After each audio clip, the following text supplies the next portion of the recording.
13th meeting of the Averill Park School Board. If you guys could all rise for the pledge. Thank you.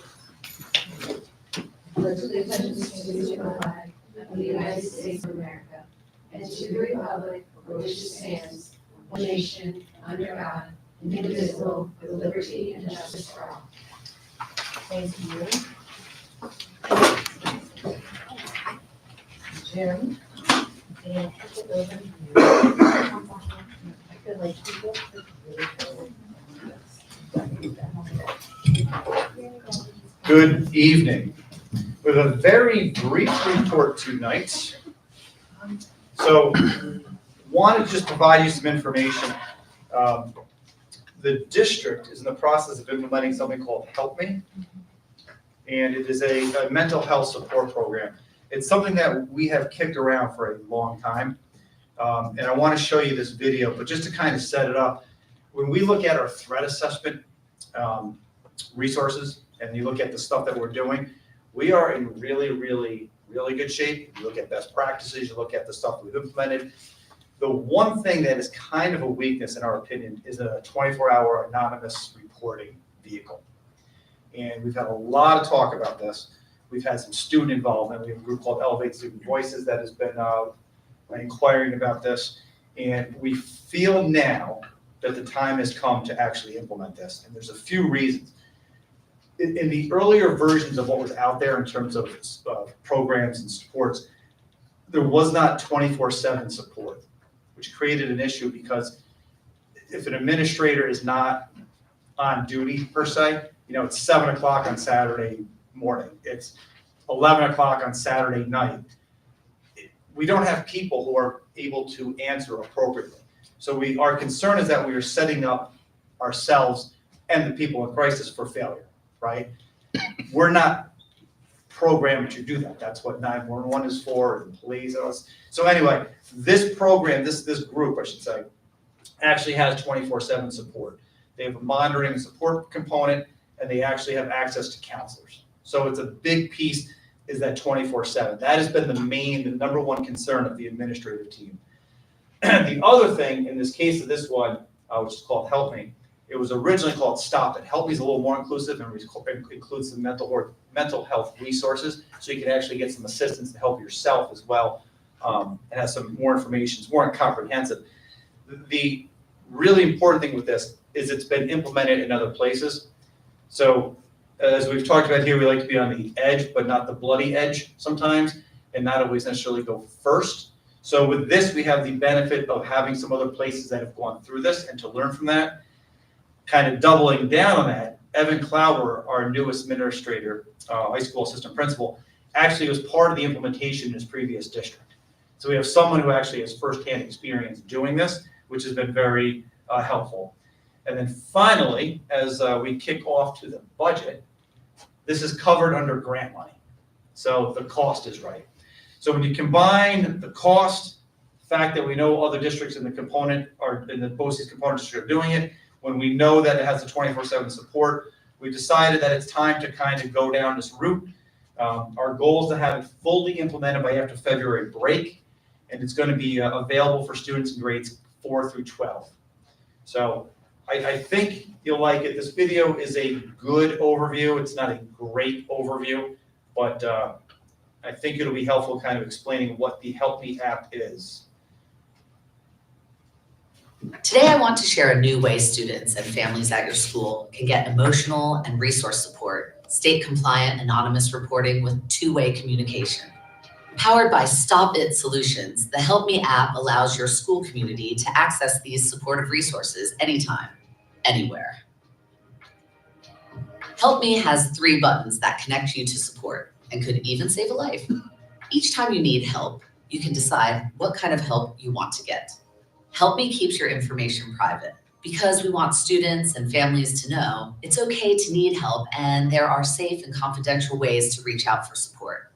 Let me explain the options to you. The first button is Get Resources. It lets your school community see where you can get resources like food, clothing, and shelter available in your area. You can also use Get Resources to find good advice or self-help tools for handling difficult topics like dealing with anxiety, depression, breakups, and how to help friends during hard times. This not only boosts our community's resilience, but also improves their overall well-being. Our investment in mental health resources strengthens our community, making it a safer, more supportive space for all. Clicking on Crisis Text Line will put you in contact with a crisis counselor. When you reach out, you immediately get a response from one of over 27,000 trained mental health counselors. Your school community can chat for free with a trained counselor anytime, 24 hours a day, 7 days a week. They're here to help you go from feeling overwhelmed to feeling okay and in control. These conversations are conducted on a secure platform, ensuring privacy and safety. By clicking Get Help, you not only have the ability to get help for yourself and someone else, but you can also anonymously report concerning and life-threatening behaviors. Remember, using Help Me is a way of taking care of yourself and others. We all have times when we need support, and that's okay. Download the app and encourage your school community to use it whenever you need a little or a lot of help. No one should have to be alone during hard times, and with Help Me, we can make sure help is just a click away. To learn more, please visit us at stopitsolutions.com. If you have any questions, please contact us at support@stopitsolutions.com.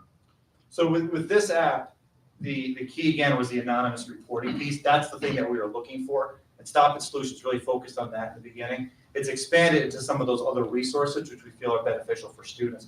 But we have some, for us, we feel like we've built a system that is based on relationships, and that has worked for us.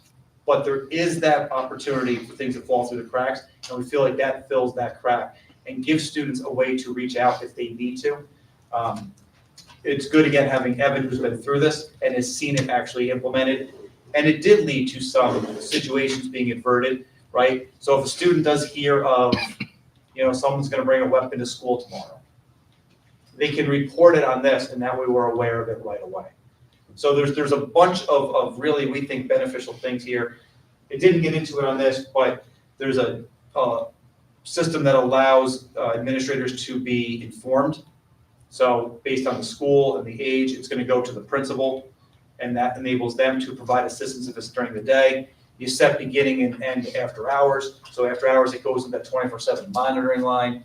So we're very hopeful. Again, it's been implemented a lot of places. Our BOCES is the one, Questar, that put this out there. And we have a COSER, which involves the grant funding and is able to get it for free. So we're excited about getting this out there and helping our students out. Yeah. Is that an AI generated chat response or are those actual? No, I believe they're real people. Okay. Yeah, they're actually trained counselors that you're connected to. Awesome. Okay. I was worried it was like Yeah. robotic. Yep. Yeah, the voice of the video kind of gives that impression for sure. So. Yeah, I had some questions or concerns, I guess. Oh. Can you hear me okay? Mhm. Okay, so I had some questions about the Get Help button because I see like on the example, it says Get Help and then on the bottom it said from your organization. So you were saying it's important to have like a 24-hour reporting tool, but that is just information that would be reported to like school administration. Yeah. But like, let's say at 11 o'clock at night, somebody reported a dangerous situation, that's something that would be fielded by the 24-hour response team. Correct. And then would be directed where? Like, would they be then calling you if they're like this elevates or local responses? Yeah, I believe after hours, the 24/7 support line connects and then we'll divert it to 911 services, depending on the incident and the level of severity. There was one example that involved a person who was actually not in the state, was on a vacation, was suicidal, used that, it got to the services, they were able to get help to that person out of state at night. So it's got the 24/7 support, and that student was able to be helped out even though they weren't even in the district at that time through the resource available there of the counselor, and then alerting the 911 services in that area. Yeah, I definitely would be interested in understanding and knowing more about this reporting, like data that we're obtaining and like the informed consent about that, because I guess like, my concern would be to, you know, people reporting things that could be substantiated, could not be substantiated. How clear are we being, or is the website or app about like what is a mandated reporting situation? And kind of like, I get the benefit of a 24/7 like national piece, but we also have local resources that I don't know, like who would be responsible for connecting them to those local resources too for ongoing care when a situation is reported, and like have we developed, you know, what the district response will be for that kind of data that we would be collecting. That would be my concern to follow up on. Yeah, and again, Evan's been through it in his other districts, so he's got some good information on that.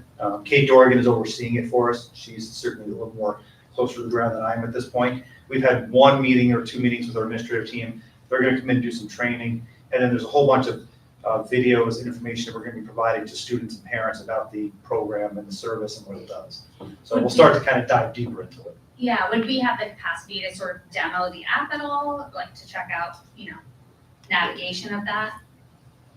Well, I think once it goes live, it goes live. Okay. Yeah.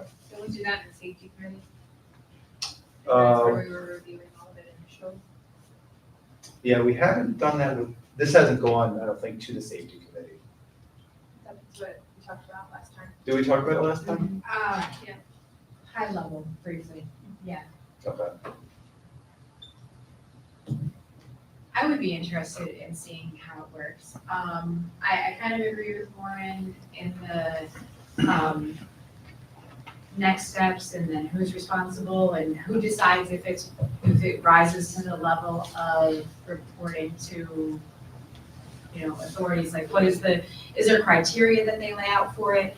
I kind of, the way that I'm processing it is that this is kind of like the emergency room and then you follow up with your physician or whatever, but like this is like it's an emergency situation, we need to make sure that people make it through this part and then we get them the rest of the way. The other question that I had was, who's the designated like person after hours? Is there like a primary designee that they reach out to and then a secondary? So like if you're the primary, who is your backup just in case you're not in town or whatever? Is there, you know, from a hierarchy standpoint, obviously, I think it's great that we are, you know, monitoring and trying to keep the kids safe, or even anybody in the community, because I think if a student feels that anyone in their circle is in danger, they could use the app to ask for help. So even if it's their parent or someone else they know, which I think is good to give them the resources. But I agree, be interested to hear some of that, and I would love to see a demo. If you could maybe advance notice with them that we would like to do a demo, like this is not a live scenario, we just want to see how this works, just so that we can see it. Yeah, I wanted to add to that too, because I think the additional concern I have, I hear what you're saying, it's nice that there's 24/7 monitoring, but then it's one of those things where if it can't be handled by via text and requires more like fuller emergency assessment, then the only other option is 911. Whereas like the 24-hour on-call of like even our county mental health crisis services, you could talk to a counselor, and then they could also deploy mobile crisis, which is like units of support groups that could come out to a family's house to do safety planning and assessment. Whereas when you're dealing with something like this and the only alternative, if it's an emergency, is to call 911, what you're gonna get is police contact, which isn't necessarily always what you want, depending on the situation. And I think in some cases can even increase the stigma or fear for some. That's fair. Can I just sum up, like, I think one of the biggest things is looking for safeguards, or what are the mechanisms that the potential unforeseen consequences are expected, right? I'm assuming whoever built it, like, is very cognizant of these potential pitfalls of something, you know, being misstated, overreacted to, and the potential for it to be worse, so the safeguards that will be in place so that something doesn't unnecessarily escalate. Or even that we are collaborating or coordinating with the mental health services we already have locally to say, you know, we're also using this and here's how we're going to like continue that collaboration. Like, so, for example, if the school gets a report, maybe they are going to want to field, you know, who they're going to refer to locally, but making sure that that's still part of the coordinated effort and not just a total and separate entity, I guess, would be my suggestion.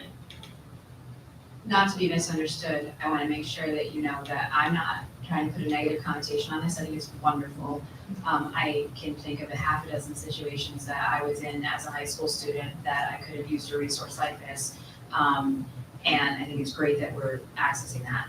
I would love to get Abby's input. I always key into our student because you're in this now, and I'm so interested in your input of what you think of something like this. I agree with everything you guys are saying, but again, I think that this is great. I think that there are so many people, and I'm fortunate it's not one of them, but there's so many people who would really benefit from something like this.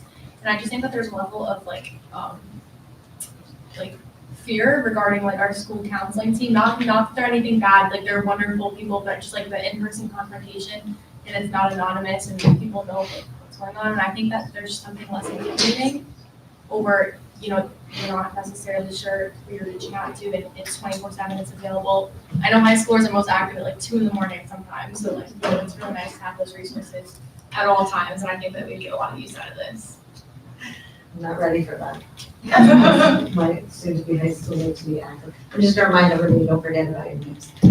Not for, we can hear you about the electronics. Yep. That's really good input. And yeah, Jim, it sounds great. Can parents use it? Yeah, all right.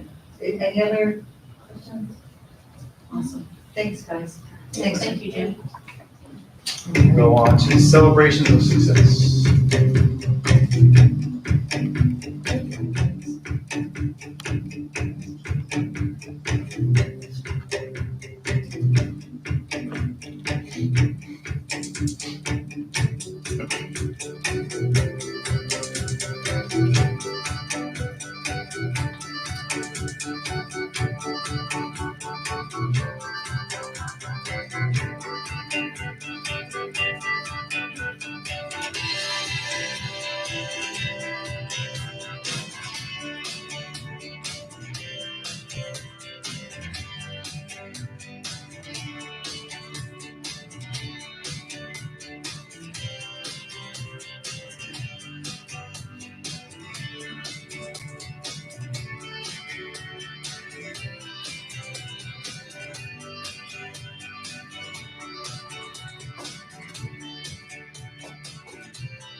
So that's our celebrations of success, a little bit shorter because of the 2 weeks off in between, but I wanted to share those with you. And that concludes the superintendent's report. Thanks, Jim. That was a long 2 weeks, you know. Felt like the rest of you guys. I'm glad they're back. This is our first public comment period for items on the this evening's agenda, but I only have one item and it's not on tonight's agenda. So we'll keep everything else and we'll hit it at the second public comment period. We've got a couple of presentations starting with the academic data. Everybody wants to. So just before Matt starts, I just want to kind of set this up a little bit. The, as you know, the format we've kind of followed has been first meeting in September, Matt does kind of an academic overview, and then October, November, December, you hear from the learning teams at each level. where we talk about our objectives and our action steps. This is kind of the conclusion of the academic portion of our year, right? Matt's going to kind of talk through some of the data that's come through and present it to you so you have it. And then I guess figuratively and literally, we'll then divide our board meetings and our calendar between the academic and the budget, as Carrie's going to follow up with what will become the beginning of our budget presentations. Following that format with non-instructional and instructional, and then sort of numbers, the data on state aid and all that stuff, tax cap, and that whole process that we follow. So we wanted to make sure we got you one more dose of academics before we set the tone for what promises to be a challenging budget year. So thank you. Well, thanks, and is this on? Okay. I appreciate being the last thing that stands between you and the budget, starting the budget cycle. So I will take advantage of my opportunity. This is something I did 2 years ago, did not do it last year, and I'll explain why as we go through it, but it is something we want to kind of get on a cycle of doing. You've seen all the great work from each of the buildings that is being done by our teachers, our administrators through the presentations. This is one aspect of it, and that's really the outcomes, the assessments that go along with it, some of the stuff that we're required to do at the state and federal level. So I'll talk through where we're at with it. This is kind of a long process. So what I'm going to be talking about tonight are about assessments that took place in some cases about 10 months ago, 8 months ago. And it takes this long before I can actually stand and talk about it publicly. There are certain things, certain time periods that we get results from the state, but it is what's called embargoed, and we're not allowed to talk about it publicly. So we kind of wait until we have a full picture of how we do with our assessments. But you can see the cycle. These assessments start, in some cases, not last year, but they can start as early as late March. And they run through May for our 3 through 8 students when they do our New York State assessments. And then, as you know, the regions take place at the end of the school year in June. So the results that you're hearing about are all about last year. So we are in a delay with it. That's the way that the process works. We get those results at some point in the summer. Regions come a lot quicker because we're able to do that scoring locally. So we know how our students do with regions. Obviously, the kids get their grades before the end of the year on those regions. But for the 3-8 assessments, we're kind of at the mercy of the state. We have to wait not only for our test to be scored by a third-party scorer, but then they actually submit it to the state. The state does a lot of work behind the scenes before we get results about our students. So it's hard to really do anything with those results because those students have now moved on to another grade. So really what you're seeing, we like to talk about in the data world, is the physical versus the autopsy. This is kind of the autopsy. Not great because you can't really do much about it with that student. We'd rather it be a physical. And a lot of what you heard over the past 3 months from our principals are really the physicals that we give kids throughout the year. So it's checks at various points. That's what really helps. This is really a measurement of one point in time. We can, once we get those results, and I'll show you some examples of that, we are able to use questions and standards analysis. So we can see where there are certain topics that our students as a whole did well on, not individually, but as a whole. And we can use that to inform instruction. But again, it's not really to impact the kid as much as it is to impact our teaching. Then sometime between November and January, literally just came out last week, we get comparative data. And that's really how did all the schools do. Sometime in the fall, we get it for our BOCES districts, so the 21 school districts in Questar. And then we get the statewide release in January. And again, that came out last week. So that helps us because when you see a score on paper, like we had a 53% proficient rate, is that good or bad? Kind of hard to tell until you see how we did against other schools. So we do get that comparative data. And then at some point we get from the state an accountability status. And I was hoping I would be able to share that with you tonight. That is still embargoed. It will be publicly available in quotes early 2025 from what the state said. So we have a preliminary result that I can't talk about publicly, but once we do receive that, we will let the board know how we do, and I'll explain what accountability looks like. Just some caveats about what you're about to see. You're getting test scores from our population of students who took either 3-8 assessments, which is in both ELA and math, science assessments, which are in grades 5 and 8, and then all of our New York State regions. Whenever you have an assessment, keep in mind a few things. One, it's a single point in time. It's a measurement on one day at one point in the school year. The measurements that we do, as I mentioned, that you heard about in our principal presentations, are happening a lot more frequently. We're able to do stuff with those results. We're able to impact instruction for the kids. This is really that single point. So it's not the end all be all. The cycle has been really uneven since COVID, and it's part of the reason why you haven't seen me talk too much about these results. We've had years with no assessments. We've had years where there were assessments, but there was no accountability. So we asked the students to take it, but there was really no reporting of those results to the federal government. There was actually one year where the state, upset that they didn't get a waiver from the federal government, said, fine, we're going to use an old test. So they actually used an old test, so it really wasn't a true measurement what we're used to. And then at the high school level, there's been a safety net with our Regents results up until last year, where kids could actually get a 50 and still get have the Regents count. So the whole testing cycle with COVID has been really uneven. It's really been the last 2 years that we're starting to see things kind of settle down. As things are starting to settle down, as you heard from BOCES last month, right? The Regents are starting to change, and how we're going to use Regents is starting to change. So we may not be in a really consistent, stable testing cycle for a little bit still. Another key reminder, every cohort is different.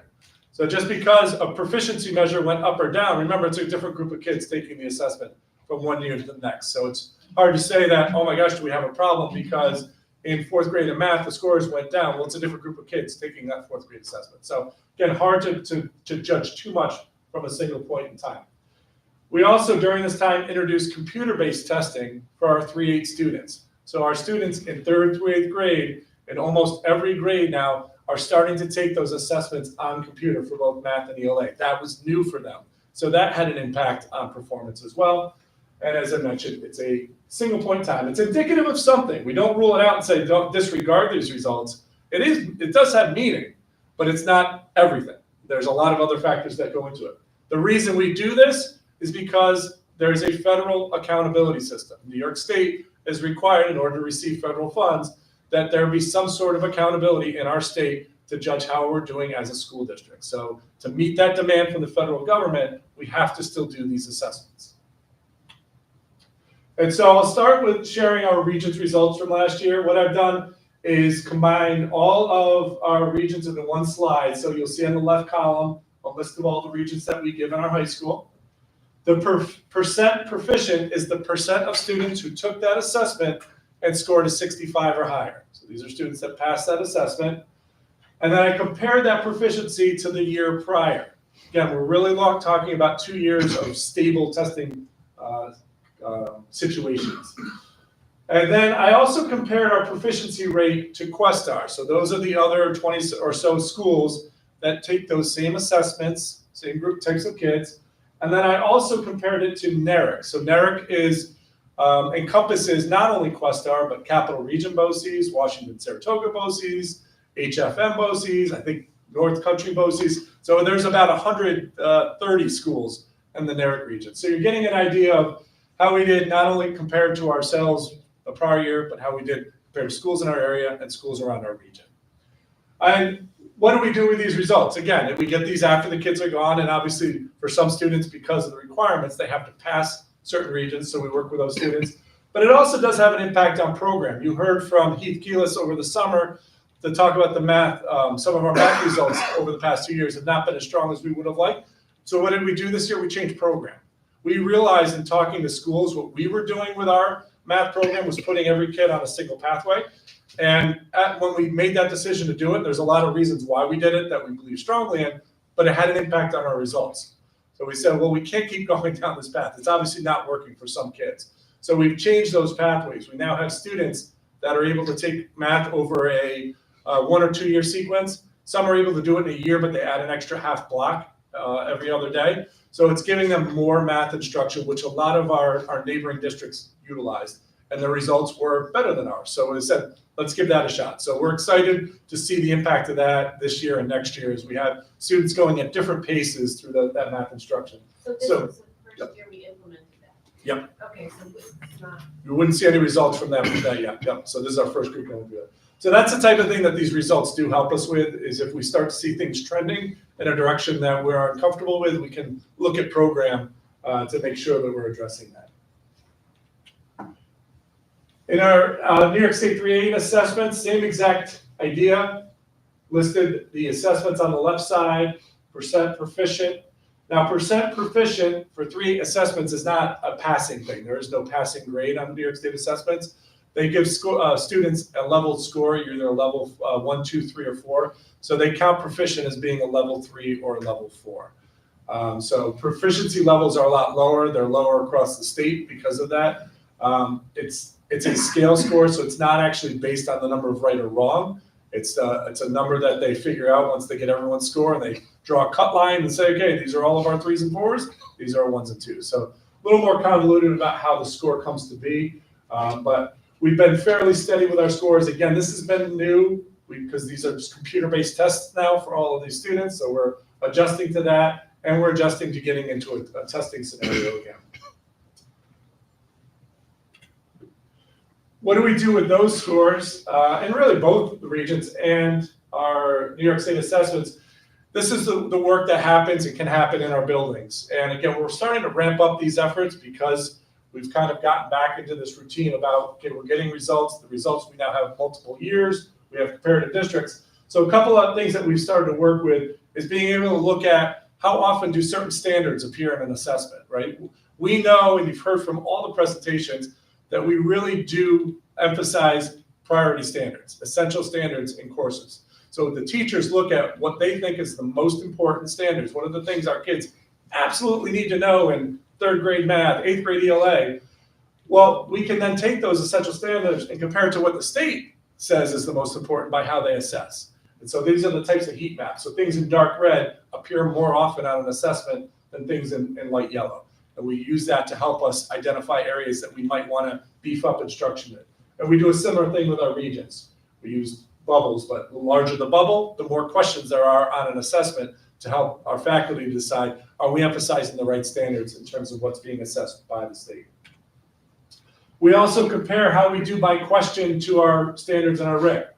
So try to simplify what you're seeing here. Those bars on the right side show the gap from how many kids at Averill Park got it correct versus how many kids in our BOCES and in our RIC got it correct. And if there's a wide gap, either to the plus or minus, it's highlighted in green or red. So if we see red bars, we can say, okay, that's standard. Let's take a look at it. Why did our students struggle with that standard compared to other kids? Again, not helping the individual student, but certainly informing instruction for this year going forward. And then lastly, at our high school, we can do this. The nice part about high school Regents, I should point this out, 3-8 assessments, we don't actually get to see the questions that they ask. They only release a certain number of questions. So when you're finding out how kids did, you could say, okay, they really did poorly on number 17. We don't know what number 17 said. For Regents, literally the week after they give the Regents, they release all the questions. So when you're doing a Regents analysis, which is what this is, you can actually look at by question. You can see how every kid did on each question to see what areas we stumbled on. So in this case, we shoot high.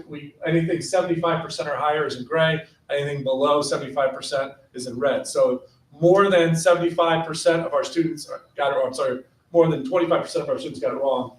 We want to look at that question and see how they did. So again, this is all data that gets compared, that can be shared with teachers by question for each of the last 3 years of Regents. So we can see if there's certain trends up for them. And then we take those trend reports and we can drill down to the actual question. So here's an example of what we would call a distractor question, right? There's a question number 20 on the Algebra 2 question, Regents. 96 students answered question 1, or choice 1, and 89 students answered choice 3. So we know that there was a distractor, right? The correct answer was number 3. Why did they pick number 1? We can actually look at that question and try to figure out, okay, was there something, again, instructionally, that maybe led our kids down that pathway where they picked number 1 instead of number 3. For the most part, it's very clear the right answer. Our kids do very well, but where there's the distractors, a chart like this will help with that. So these are all tools that we can provide for our staff and give them time to start digging into, that we're going to start to ramp up over the next year. And ultimately, all of this work, all of those scores, all of the efforts around improving it, leads us to an accountability designation. And this is what I can't talk about publicly specific to us, but I can tell you about the designations. There are 4 of them. The one that you want is an LSI. And what that means is you're doing good, keep up the good work, keep doing things locally to continue to improve. So you're gonna use local supports to keep improving.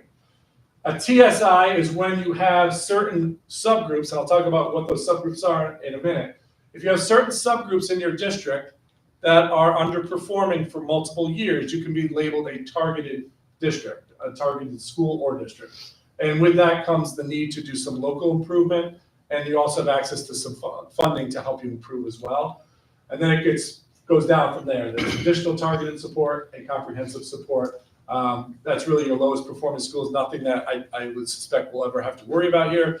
Last 2 years actually, we've been LSI school for all 5 of our schools as well as our district. So we've been in good shape for that. But we do watch closely. We get a big report that breaks out every single subgroup, and it looks to see, okay, is there a certain subgroup that we want to keep an eye on that may be starting to trend down? And these are the subgroup accountabilities. So they're all students, every kid in the district, and then it breaks into smaller groups. White students, students with disabilities, economically disadvantaged, Asian, Hispanic, Black, Native American, multiracial, and English language learners. The key thing with this is that you have to have at least 30 students for it to count as a subgroup for accountability. So even though we might have kids in all of these groups, if we don't have 30 of them, we will not get an accountability designation from the state. So for this year, we know the top 4, all students, white, students with disabilities, and economically disadvantaged, we do have accountability in all 5 schools and as a district. In only the district high school, middle school, we have Hispanic accountability, and only at the district in the middle school level, we have multiracial accountability. So we won't necessarily get it, but those subgroups are where you could start to have some issues. If your economically disadvantaged starts to struggle in a certain assessment over multiple years, then you could get dinged as being a targeted school that needs improvement. How do you get that score? There's a lot of factors that go into those scores. You can see they're listed over on the right side. They look at how they scored on the assessment. They looked at how they grew from one year to the next on a certain content area. They look at how those two things come together. They look at how we do from an absenteeism standpoint, that our students are coming to school. When you get to the high school level, they start to also factor in graduation rate. They also factor in college, career, and civic readiness. How much are they doing other things beyond academics? So all of these get thrown into a big hopper, and it spits out scores. And there's a ton of math that goes behind all of this. I'm obviously very much simplifying it. Because of COVID, they've had to eliminate a few of those. You can see the ones that have disappeared. They can't really do growth when we haven't had multiple years of steady scores. So they're looking to bring that back at some point, but for right now, they really give us accountability based on just how we did last year. So that's largely where you're seeing accountability come from. And those are the factors that go into it. How we scored on our tests, how our English language learners did, which again, we don't qualify, we don't have enough of them, but that would be something that could count. And then do our students come to school? So those are largely what goes into our accountability indicators.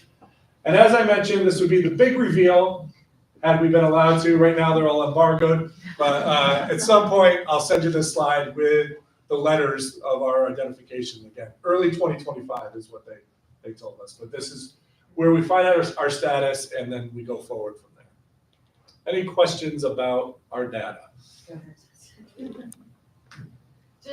So it looked like, just looking at the assessment numbers compared to the 2 right columns, which was BOCES and then I forget what the part was. Yeah. It looks like the 3 through 8, they seem to be doing okay in terms of being above average or a star, right? But the high school, and it sounds like you're making some changes because that was a little bit all over the map. Mm-hmm. You know, some were higher than the average and some were lower than the average. So, but you're like, for example, you said the geometry, you're making those changes. And so that's in the works then to make sure that we, like, look at algebra 2. Yeah. I mean, that's trigonometry, right? Yeah. Ugh, that was awful, but look at the scores, that's great. And I think an important point with geometry, because obviously it does take up, one of the things we really encourage all of our students in 10th grade to take geometry. Not all schools do that. So that's a big factor. And even with the changes we've made, we still want kids to take geometry. We don't necessarily need them to take the Regents, and that's one of the things we've offered now is it's a topics in geometry course. It's a 1-year course, but doesn't require Regents at the end. we believe strongly in keeping that math sequence going. But unlike some of our neighbors, we were asking every kid to take the regions, which I think was impacting most. Yeah, and that's definitely interesting in the data on the right-hand side, right? You're only picking the. Right. The self- And that's what you'll see with algebra 2, is that that population gets even smaller, the kids that actually, persevere to algebra 2. Correct. So, okay, so that's actually helpful too, but I'm glad that you guys are making some adjustments to help, help our students become more proficient. Yeah, Megan? Yeah, thank you. Just a question, so when we identify that there might be a cohort or, that is struggling with a particular area where we're not exceeding the, regional average, are we able to sort of drill down into that and try to pinpoint what potentially went wrong there so that we can make sure we're not repeating mistakes, or? Yeah, yes. Yeah, I mean, we can get to that level. And with a 3-8 assessment, it's hard. We don't get to the question level for a student, but we certainly can see the skills that they're struggling. We get skills reports on that. And that's something that the next year's grade can certainly work on. It's hard to, the question is it a student issue or is it a content issue? And so is it something that the next grade needs to work on or the prior grade that we want to make sure, hey, why did our kids struggle with that particular topic? Let's talk about it. So it will depend on what that issue is, and it's hard to tell sometimes with that. But we certainly have the ability to dig into that as best we can. Again, I don't want to overemphasize that this is telling us more. I think we're also getting a lot of great data locally on a much more frequent basis about how our kids are learning, and getting to a point when we give this assessment, we should have a pretty good idea of how they're going to do. Awesome. Last question for me, sorry. The concept of data being embargoed makes no sense to me. I'm curious, because if we have something that we could use to support you and you're not allowed to share it with us, then we can't provide you with the supports that you need, which is ridiculous, but it's in your state. I digress. So I'm curious though, what is have they ever given a rationale for that? But also, is there a way that we can provide supports for you that would not have you violating that? Like if you needed something from us. Yeah, we could probably do it more subtly without going to talk about it publicly. And honestly, the reason they do it, I know in the case of the accountability status, is there's an appeal process. So we got the preliminary accountability status in December. So we looked at it and said, ooh, we didn't think we did this poorly. Let's dig into this. It would be a back and forth with the state and say, okay, why did we score so poorly? Can we appeal this? And there would be a process for it. They have to work through all that before all of us as school districts can talk about it publicly. So that's the rationale for it. And Lauren, if you don't mind, just to clarify, if there was something that really was a red flag for you guys, that gave you like very serious concern and you felt, hey, this is something the board should know about. This is a big deal. It's a public sharing. So you could call an executive session and let us know. Yes. As long as we're not. As long as we're not talking about it publicly. Okay, Yeah. that's. Yeah, yes, we've shared all that. The mechanism is. Yeah. It's not just in Matt's head. We've been able to share it with the principals, and so we can talk about it internally. We just can't have any public discussion about it. Lauren, did you? You answered my question. I was just wondering about the rationale for the embargo. Oh, yeah. You answered it. Thank you. I have 3 questions. One is the Questar proficiency, that's Columbia, Green, and Rensselaer. Yes. Do we ever get information for Albany County? We do now. That's the report that came out last week, and that is literally every school in New York State. So we can. I'm just curious to see how we would. Yeah, compare. we're actually our data person, Doug Kramer. He starts to compile that and puts together a little visualization that allows us to see how we did against schools in suburban council, schools that are of similar size, and we start to break into that. Again, you don't know all the scenarios behind, how many kids took it, and so it's hard, but it does give you a little bit more of a picture, because in isolation, it's hard to know, was that good or not? Right, no, It's like I love data, but it can easily be manipulated, so I completely understand. It's like getting that test back in school, you got a 94 on, you're thinking, yeah, and then you find out the 7 people around you all got 100s, and so you're like, oh, maybe that's good. Can I jump in, Matt? Is it the SED report card website? Is that the same? Is that? That's where all this stuff kind of comes from, once it's public. So if you did want to poke around, Yep. like, The database is quite large. bearing in mind, it's a rabbit hole, so Jess, if you wanna follow with me, like it's. And again, if there's- How many Oh, I do, school no, I know, districts. yeah. If there's something But it's specific, easier to look at it like this than. Yeah, Right. yeah. and if there's something specific the board would like to see, we have the ability to produce something. I was just kind of curious, like, because we have Questar proficiency, I'd love to see our neighbors and our suburban council friends, how we Yep. compared with them. Sure. Because I do think the demographics of Green, Columbia, and Rensselaer are each a little bit different. Just as like an additional, I guess, I can never remember if it's Rose or Collins, I think Collins is something like that. Will you go back to the ELA? That was like the top note, yes, I just need one more minute to look at this, and I think I have a question, but it was just Okay. kind of so fast. So these scores seem, I mean, they seem low for everybody, Yeah. but like ELA is kind of scary to me for third grade and fifth grade. Are we doing anything about that? Are we, like, what are your thoughts on that? Like, and I know we just got off you explaining, and I agree, you know, looking at one piece of data out of context, but it Yeah. still means It's that something, right. 56% of the kids were not proficient. Yeah, I would say specific to the assessments, no, but specific to kids' reading and literacy, yes, we're doing an awful lot with that, and we are continuing to ramp up our efforts around progress monitoring students and their literacy levels. And you heard about that in the elementary presentation. So there's a lot of work that's being done between September and April when they take this assessment that kind of goes beyond this. What I think we'll be starting to do a little differently, and actually we'll be talking about this with our teacher leaders next week at our K-5 meeting, is, you know, what are the things that might help them? And that's some of that those charts that we showed you, some of that heat map stuff, that it's like, okay, are we hitting on the right standards? And those are the pieces that might help us address what the state thinks our students should know. And I think there could sometimes be a disconnect, particularly with the way things have gone the last few years, that we want to make sure there isn't a disconnect versus what we think is important and what the state is saying important. So some of that work will be done. That's kind of a thing that we're going to be tackling. Admittedly, we haven't talked a lot about state assessments for the last couple of years. I haven't talked about it in front of all of you because it's been so uneven. And I think, you know, we're kind of at a point now where it is starting to stabilize, that we have to reignite those conversations, but we don't want to overemphasize. We don't want test prep to get in the way of good instruction that takes place day in, day out.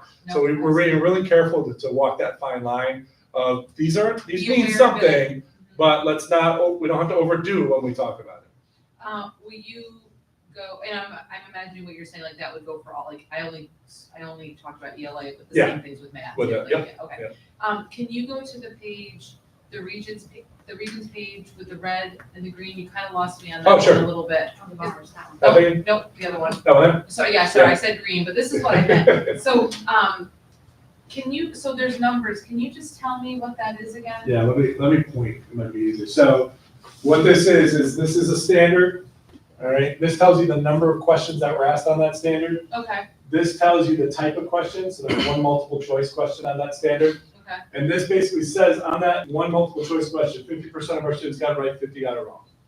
okay. This is 57 got it right, 43 didn't. So it's a very granular level for each topic. Yes. Wow, that's really. So you can get, and again, because it's by question level, you can really, this actually tells you the question number. So if we know that on question 5, on the regions, on that standard, 57% of our students got And it do right. we pay close attention to this? Because I know, I mean, it's funny, I remember going back to when we were, many years ago, we were kids, it was kind of the same thing, like, what's the region's gonna test on? There's so much to cover. Right. Is that still kind of a common? It is, yeah. Is it kind of like that, what you were saying, you look at this, you're aware of it, unless you see the same topics over and over where we're Right. not strong, it's more just. It kind of gives us an awareness to make sure, and again, does it help those students? No, but it informs instruction, and I think that's what we're looking at doing. So it's trying to build into this a little bit more than we have, and I think that admittedly, that's where we want to head next is, we've got this great data, let's do some real thorough analysis and make sure we're getting the most out of these results that we can. So that would be helpful with like, with geometry too. Yeah. Absolutely. Okay, thank you. And we did have some groups this summer that did some work around this too, because regions, fortunately, we can get that turns around pretty quickly. That's great, thank you. I also think it's great that this has a lot of context and that you built up, you know, I'll follow like you teed up the whole presentation with. Right.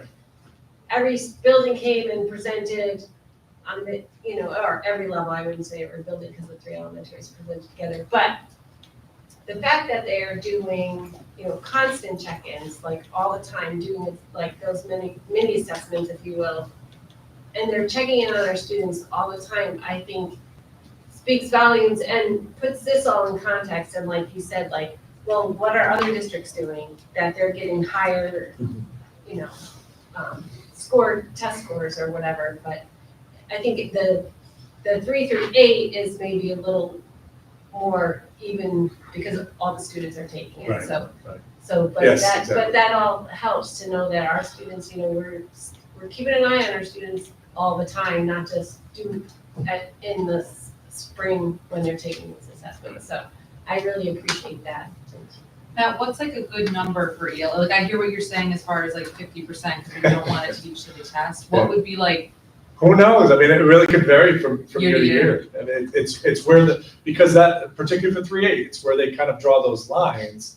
We don't know with the introduction of computer-based testing, if they've had to, cook things a little bit differently because just the job, third grade, putting a kid on a computer, Especially taking for a high stakes assessment, Yeah. especially for math, that could be, that introduces variables that we've not had to deal with. So did the state do something on the back end to make sure that those scores didn't fluctuate too much from prior years? We don't see that kind of, they release very large manuals that I wouldn't understand, but, they talk about the theory behind it, but I think it's hard to tell what's a good score. That's why the comparative data is so important, because we could say, okay, we outperformed the state, we outperformed locally, we underperformed neighboring schools, whatever, those are kind of our better indicators. Would you be, I'm not trying to ask you to do a ton more work, but that other chart, would you be able to add a column for Albany, or is that like way too much? I think we could probably do something like that. I gotta figure out, we certainly could do Albany County. I'm wondering if it's better to do our suburban council, Yeah, which is. right, size wise. Yeah, And so maybe that's. even, not for this year, maybe when we're doing this again next Right. year, just as. Yep, sure. And we are still seeing sort of the effects of COVID play out because our current 5th graders were, like the residual effects of learning loss related to COVID. We still have that, line of demarcation, BC versus AC. Yeah. Right? Yeah, it's still real, it still exists, yeah. Yeah, but I am grateful that it sounds like we're, so as a parent of a 5th grader, like it's just, it's, to me, I completely agree with you, but to hear it's like, oh, well, it's because of COVID, like, you're not saying that, we're kind of plowing through, like, we can't keep, because they're not gonna, an employer's not gonna be like, well, they're not as good of a candidate, but they were kindergarten COVID, which means it has a significance. So I'm happy to hear that, like, none of this, you were like, well, COVID, and that we're just plowing ahead in No, general. again, it means something. I will put my money behind all of you heard the last 3 months and all of that work. That's really the meaningful work that our teachers are doing in the buildings. But this does mean something, right? This is something, it tells us another piece of information that we can't ignore. We want to make sure we're paying attention to it.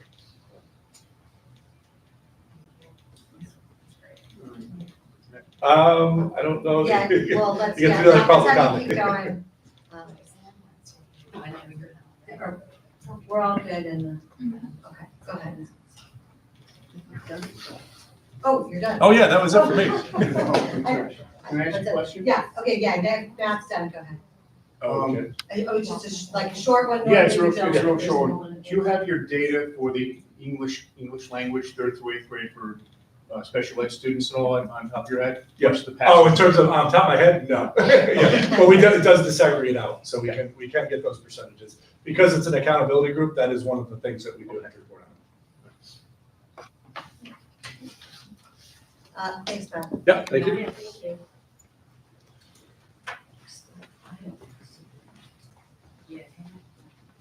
And so we're just over to Carrie for the first of them.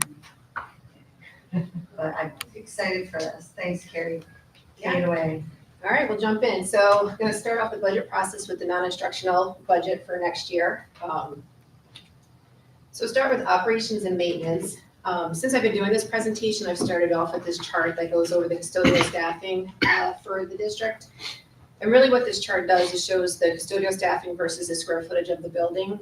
And day shift, you can see we have 1 custodian in each of our buildings.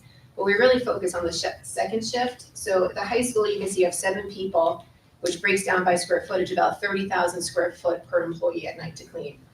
When we go to Algonquin, we have 3, and you break that down by square footage, we're up to almost between 40 and 49,000, right? So a big difference there. So 2 or 3 years ago, I can't remember, we added a custodian to the high school to help with the square footage here.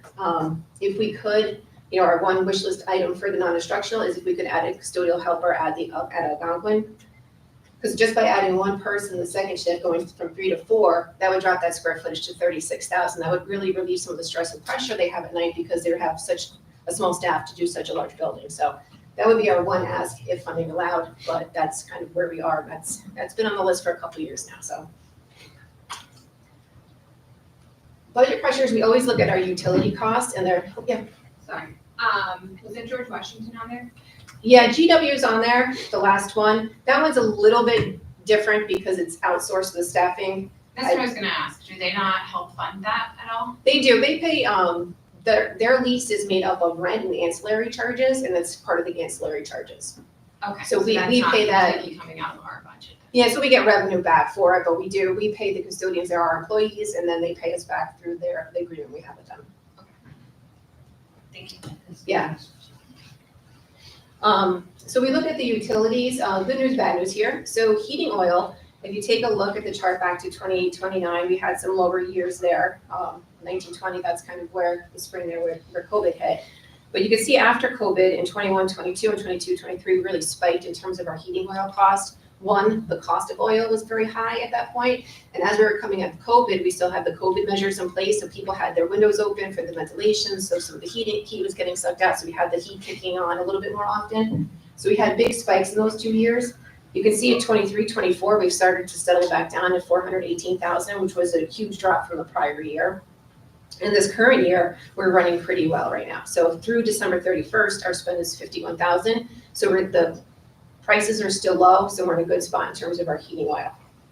If we go to electric and gas, most of our buildings are on heating oil to gas, but of course everybody has electric. If you look at the history here, we participate in NISMEC, which is a cooperative consortium, and if we had a bid that expired, and that bid was kind of done during the COVID years. We had very good aggressive pricing because electricity wasn't being used a lot, and so we got some good pricing there. This year, 24-25 is the first year on our new bid, and those prices went up 10% from the prior bid prices. So there was a big increase. But, when you're looking at this, the 24-25 through December 31st, you see 356. Don't do the quick math and double it and say $700,000 because that's not how this is gonna work. So the way we do it with NISMEC, we're on installment pricing. So we've paid 4 of our 6 installment pricing. So they're about $89,000. So of the 4, we're at 356. If we add that next one in, we're at 445,000 for the year. The last one is like a reconciliation period, so it's sometimes a lot lower than. That's kind of like a catch up. This building you're over, this building you're under. So even just counting that 5th one for the year, we're probably looking around $445,000, which is a huge jump over the prior year. Last budget meeting, I actually had to do a budget transfer to fund that because we were under. So this is a line we're going to have to adjust going into next year's budget. So the heating oil good, electric not so Do good. we pay the oil as well? We use state contract for that. Flipping over to grounds, our grounds department, we have 3 employees at the bottom here that take care of 11 athletic fields and 69 acres. So we have a small crew that does a lot of work for us, and they're very good. Last year at this time, when I was presenting the budget, I presented the idea of a GPS field marking robot, 24-25, and we did move forward with that. We've leased it, we'll own it at the end of this, so our annual lease cost is $9,300.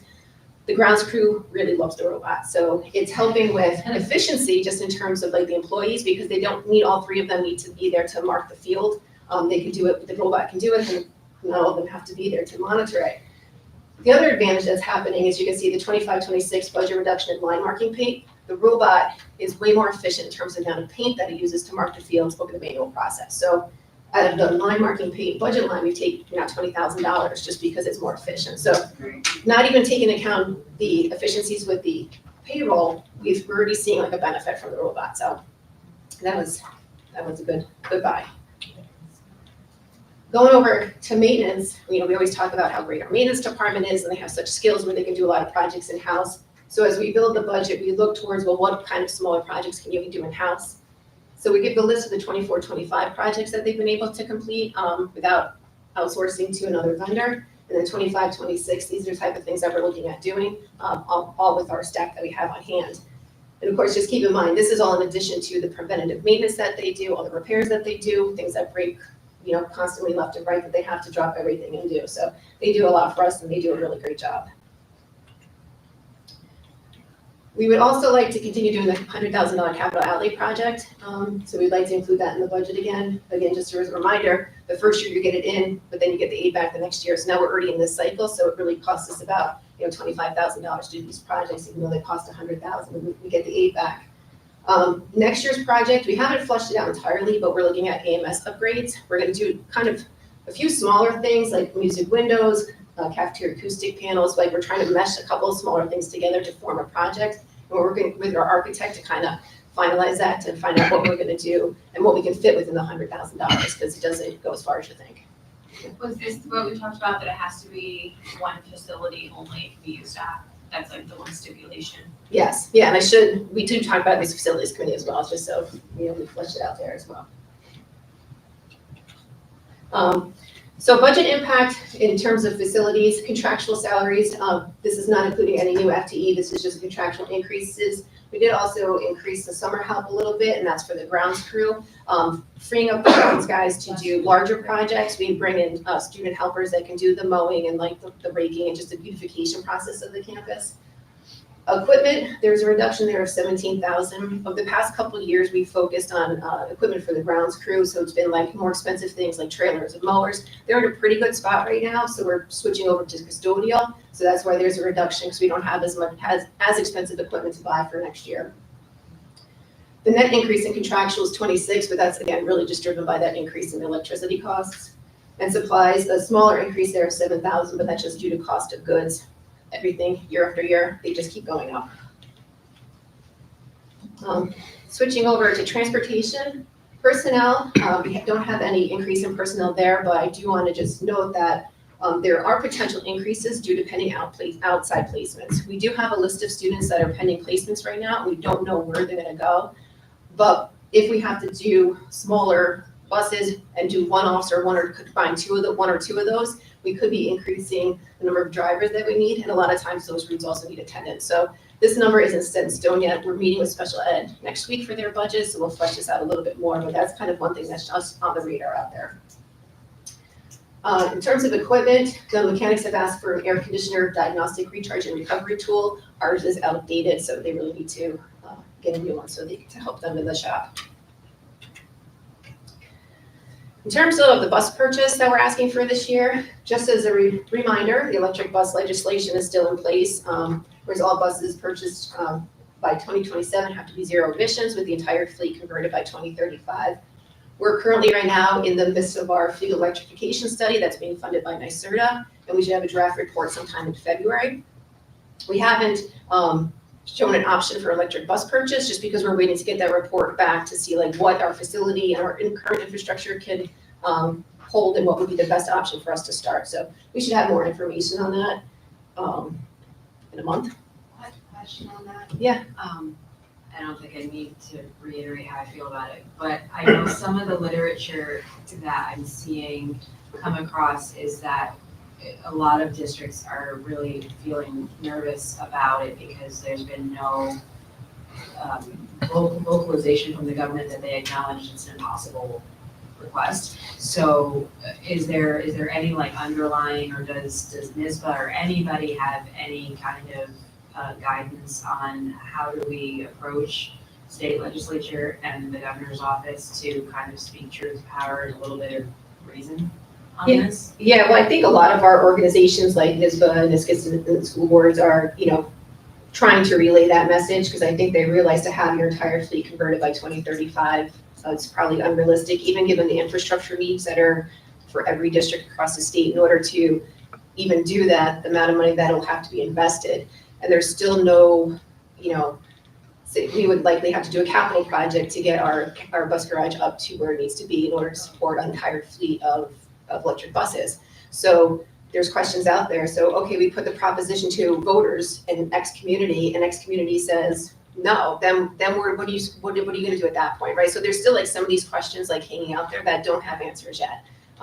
So there's no talk right now of them suspending the deadline. They did drop the amortization schedule from 12 years to 8 years. That was a positive move that they did. So instead of giving aid back over 12 years, they've now shortened that to 8. So that was one move, but there hasn't been any real concrete evidence that I've heard that anything's gonna change at this point right now. But I know that organizations are advocating for something. I think you have a lobby day coming up too, right? Yeah. Yeah, when is that? I don't know. February 11th, I think. Is it February? February. It could be, I don't have it off the top of my head, I was down for something else. Oh, I need to know. Yeah. Is it on the, what's up? Me and you, girl. Well, we'll share that information. Yes, please. So the vehicle purchase proposal right now we have is we want to buy big buses next year, so 665 passengers for a total of about $973,000. O&M vehicle replacement, we don't have one this year. Over the past few years, we have been buying a vehicle because their fleet was aging and they needed new vehicles, but they're in good shape right now, so we're not proposing to buy another vehicle for them next year. And then the electric vehicle option, I just have that as a hold until we get the next sort of fleet electrification report. So there's more to come on that. Carrie, would the to be determined, would that bring the 665 down to 565 plus the electric? What Or likely, we would addition. probably propose 5 and then 1, right? We wouldn't, I don't have to go 6 to 7. If that makes sense. We'd probably take one of these Yeah. buses and switch it out for an electric. Right, so the cost actually would be potentially higher because the cost of one electric bus is significantly higher than one gas bus. right? It is, but we'd also be applying for funding to offset the cost. And we also have infrastructure and everything else that comes along.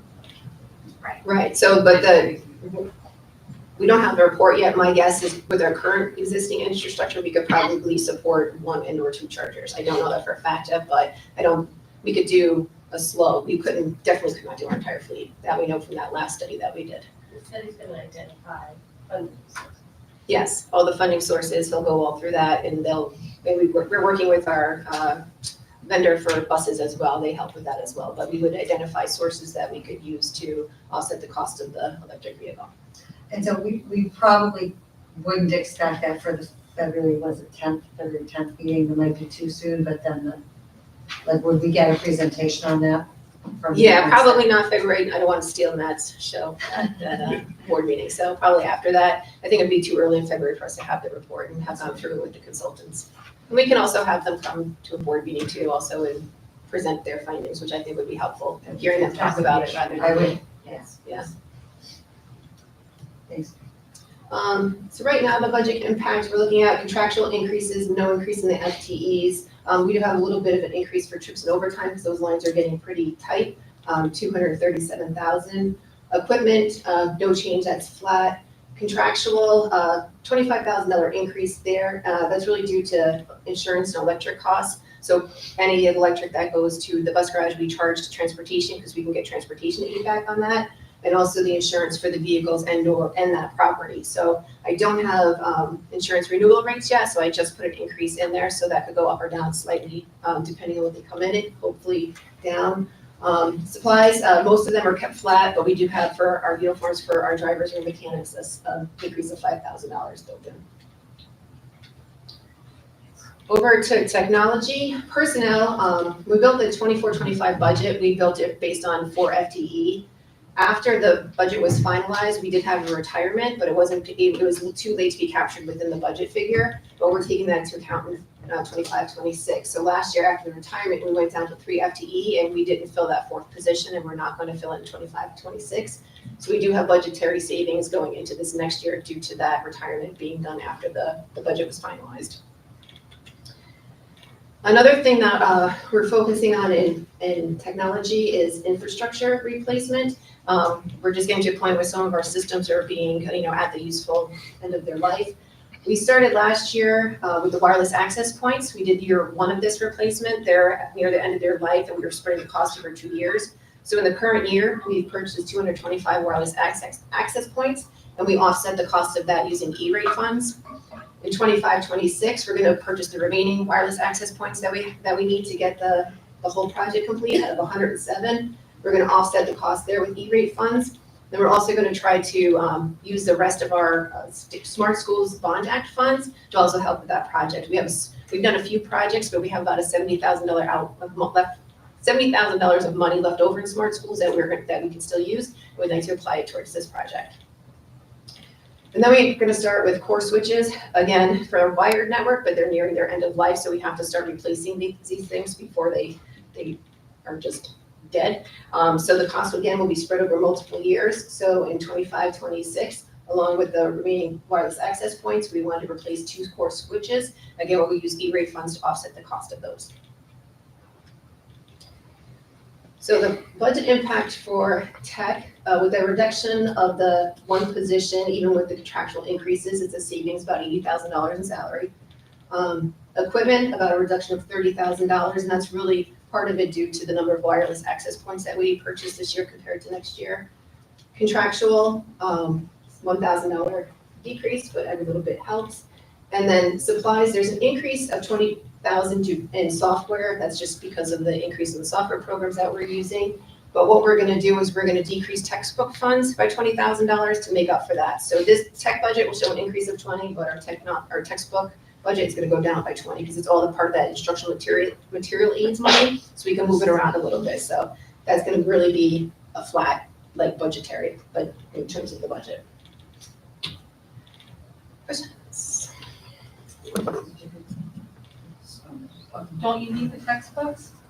Well, we do, but with textbooks, it's not something you purchase every year in terms of like big purchases. We'll still have, I think it's about $100,000 of textbooks funds, so we're not wiping out the textbook budget. We have a harder time spending down our textbook funds than we do our hardware and software funds. We'll keep money in there for textbooks, but we don't think next year we have any big, like, new reading program to buy or new like math curriculum, that type Stay of thing. tuned, no. Yeah, well. Are we, I mean, I know we're reducing the position by 1, are we gonna be able to maintain the quality of service? I mean, a quarter of your workforce is a lot. It is. I'm actually gonna turn this one to Matt because he oversees that department, so, Okay. yeah.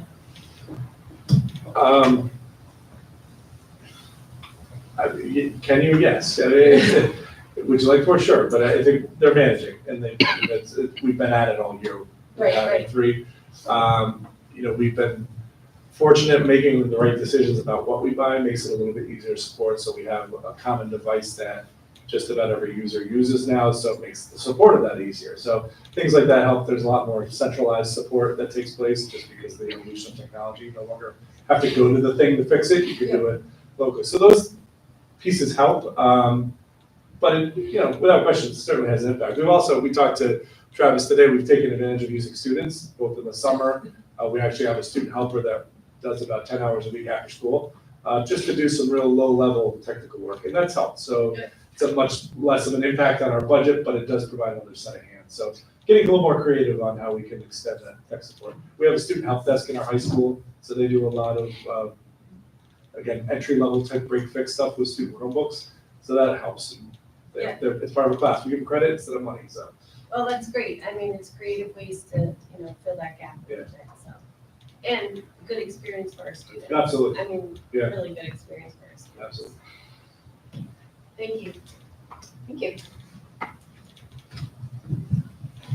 Just following up that lobby day, sorry, I sent in, Michelle, you're actually up with that day.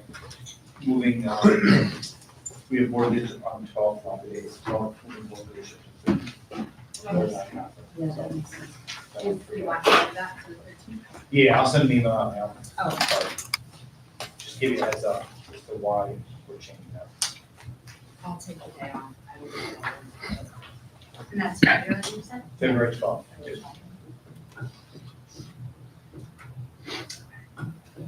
right, anybody got any questions for? All right, we're on to in action here.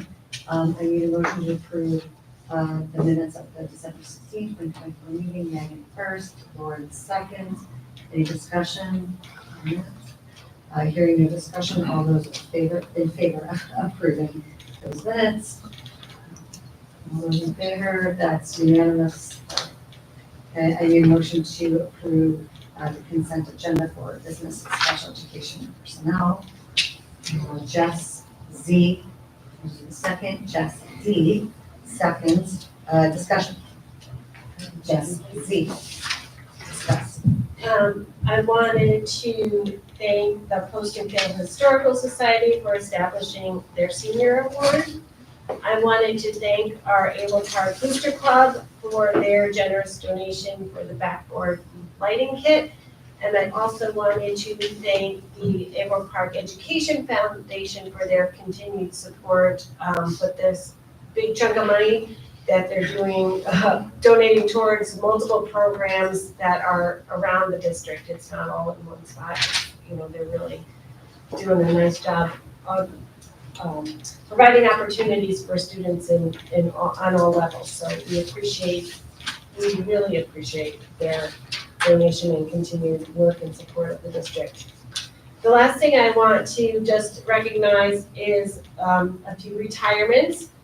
We have Deborah Agresta, Anne Marie Medici, Michelle Dorado, and Kirsten Lambright. Together, that's 105 years of service to our district. So I just wanted to thank them for their service of all those years. And good luck and best wishes in your retirement.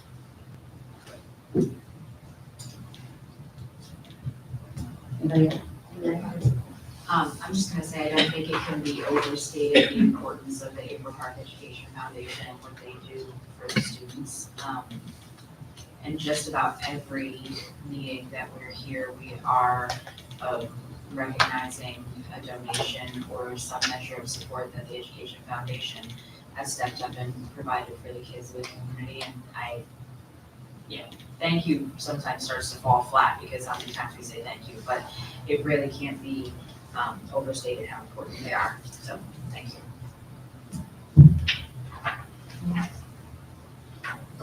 I just want to Jesse, you stole my math thunder.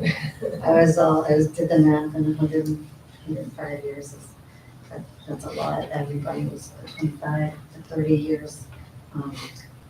They've all touched everybody. Miss Dorado, I'm just gonna say, from the music, we try and shout out to the music department when we can. So she has been personally really great with my little musician. So not so little, she's taught. Anyway, so thanks out to all these guys for sticking. Okay. Any more discussion? Consent agenda.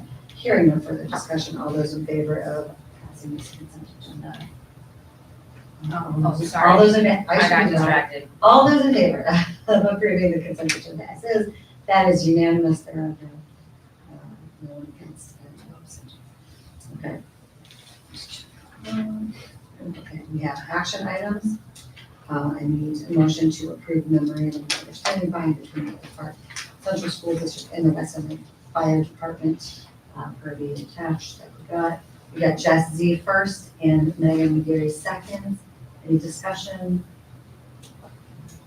I just want to thank the committee that's working so hard to make sure our students, we have these great agreements in place to make sure our students, in the event of emergency, have some place to go. And it's not just this one, but there's been many over the past several meetings, so we appreciate that.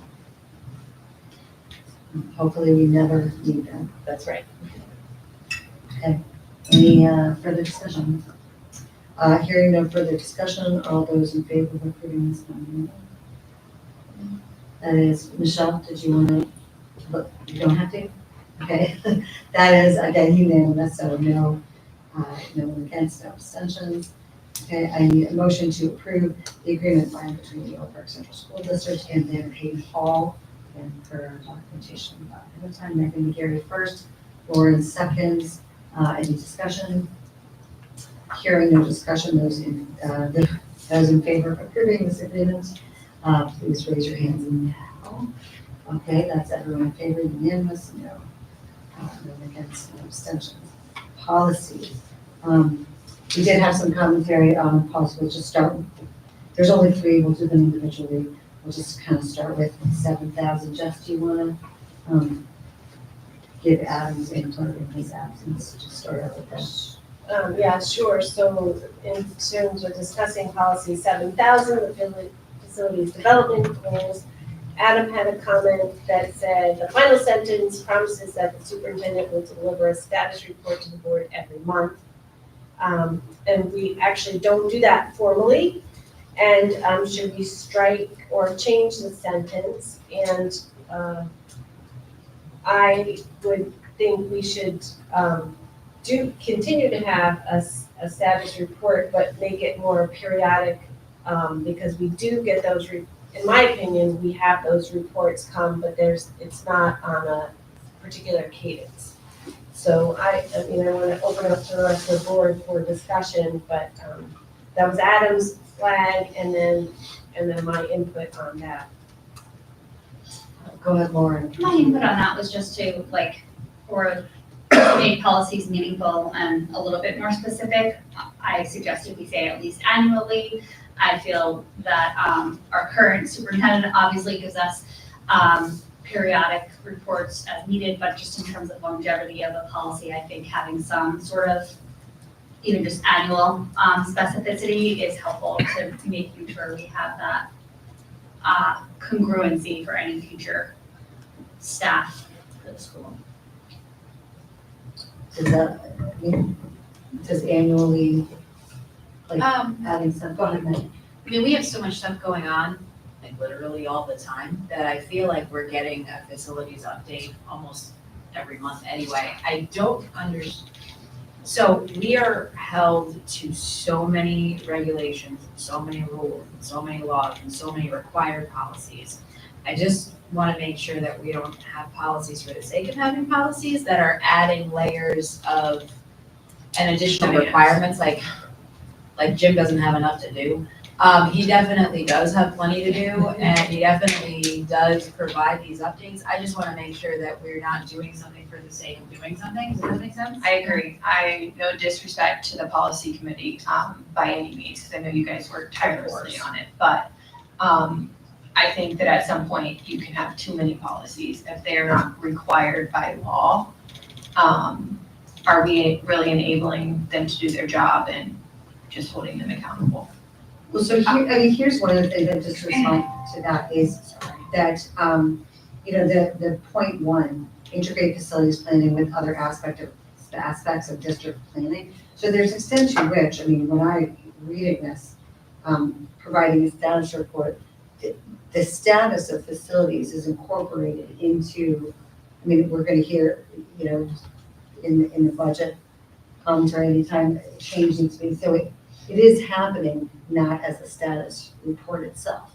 So the status of facilities is being reported in the context. So I wonder if either, we have a second reading, that's fine, and maybe that second reading is, this is local, it's not required, we don't need it, or the second reading is striking that last sentence in its entirety and acknowledging Well, I think that's that in the different course than of what they're saying. reporting. Correct, because they're basically saying, there's no point to this policy, and I think I agree, because how many policies, maybe we do, but how many policies do we have that talk about goals versus like what's required and not? And I think that was Michelle's point.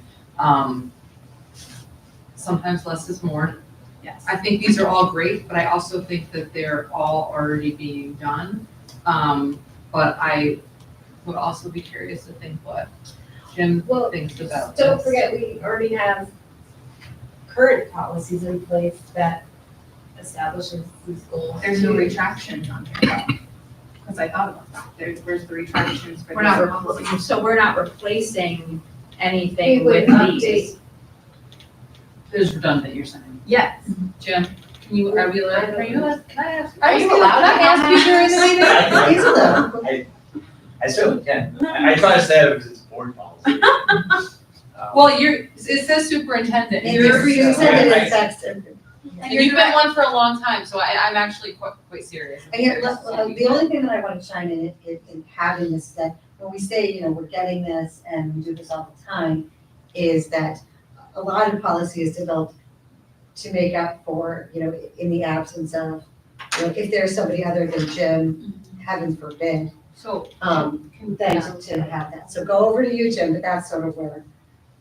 Is your question just in terms of this policy and that line specifically, or? I'm curious what your thoughts are on the necessity of, or the value of the policy in general. Also, I'm happy to hear if you have a thought on that last line separately.